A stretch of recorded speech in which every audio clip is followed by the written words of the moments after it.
The French Justice Minister has acknowledged a terrible failure after it emerged that the main suspect in the murder of an 11-year-old girl had previously been accused of sexually abusing children.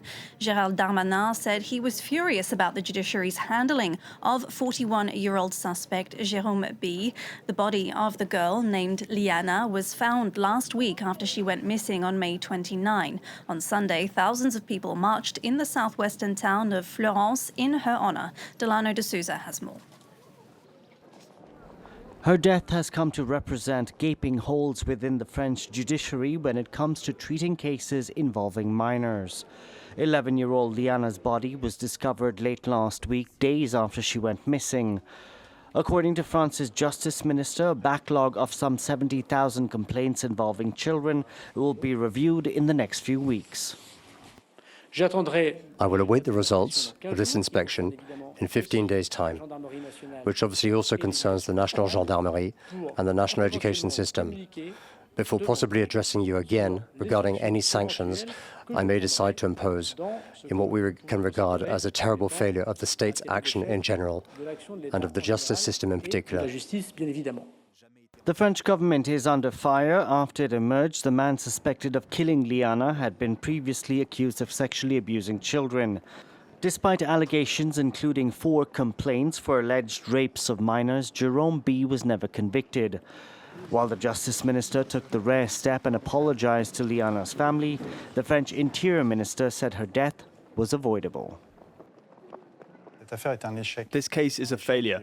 We will, of course, look back over it at great length, but I'm obviously deeply moved as a political leader, as the head of this country's police officers and gendarmes, and also profoundly shaken, of course, as a father, as the father of 2 daughters. It's a tragedy that could have been prevented. Liana's death has sparked outrage in the southwestern French town of Florence. On Sunday, 6,000 people took to the streets for a silent march alongside the girl's family, holding up banners which said, "Never again." For more on this story, we're joined in the studio by our French politics editor, Marc Perelman. Hi, Marc. We heard earlier then from the French Justice Minister. Can you tell us a little bit more about what he said in response to this public outcry? Well, he's been speaking a lot. This Monday morning press conference was one of several of Gerald Darmanin media appearances in the last few days because he's trying to show, first of all, that he realizes how deep the rage is in the town where it happened, but obviously all across France. And today there are calls for demonstrations in front of his minister at 7 p.m.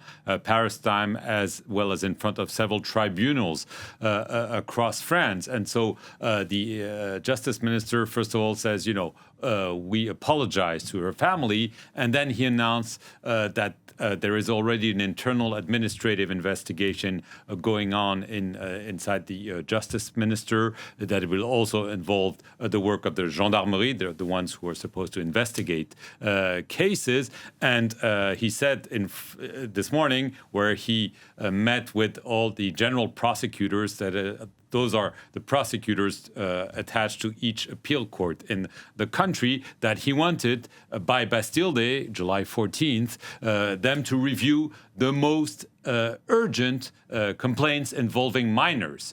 But then he said, we believe there are some 70,000 complaints involving minors. Obviously, not all of them are grave complaints, but this shows you that this is essentially mission impossible. How do you want, in a month's time, review all the important cases, figure out what is happening where? And then he said that by July 31st, he will have met each and every prosecutor general to review whether there was a problem, not so much in individual cases, but there was a problem in the system. There again, how do you solve systemic problems, systemic issues, if they are, in a couple of weeks? This shows you how much the government feels under pressure. It doesn't happen very often to have ministers apologize. We obviously saw the justice minister, but as shown in the report, also the interior minister. So obviously there's a lot of anger, there's a lot of political pressure, and there's a frantic need to see the government act. And so this is why Gerald Darmanin is firing on all cylinders. He has refused some calls for his resignation. We'll see if the pressure continues to pile up.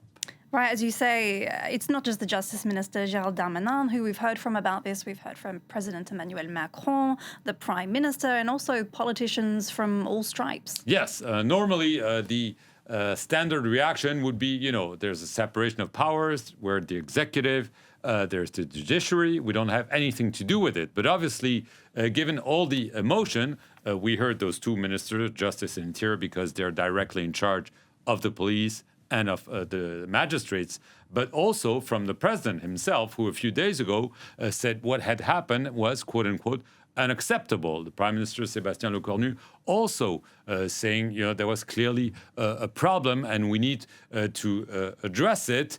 And of course, those are the men in power right now, but we're less than a year away from the presidential election. And this is why you have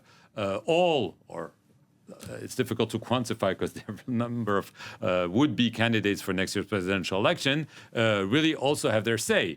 On the left, generally, people have said there's not enough means for the justice system to work properly. There are not enough magistrates, there are not enough people on the field in the investigations. So that's why we have some major lapses, tragic lapses, like the one we apparently witnessing. On the right, there's obviously calls for tougher enforcement, tougher sanctions to not release people who might create problems in the future and so on. So yes, the far right as well.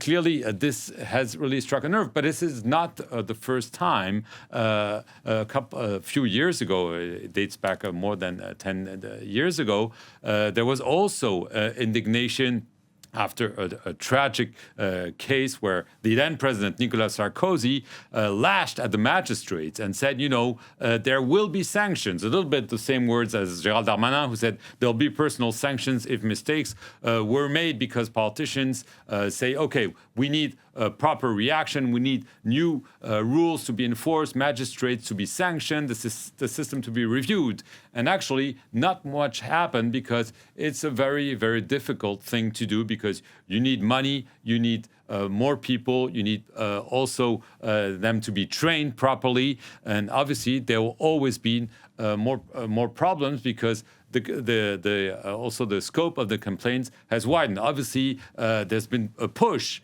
And obviously, there was a need for such a push to have crimes against women, crimes against minors to be involved. So the magistrates tell us, well, we're being flooded. We're being flooded by complaints from people we never heard from before. And there are many other cases every day in the news about women complaining about rape, about sexual harassment, and so on. So the magistrates are saying, we need help. But the politician says, you already should be able to work with the means we're giving them. So we'll have to see. This is probably going to be a major, major issue in the upcoming presidential election. The candidates, they will be able to say, okay, this is unacceptable, but they will be asked, so what are you going to do about it? And obviously, their responses will be taken into account by the voters next spring.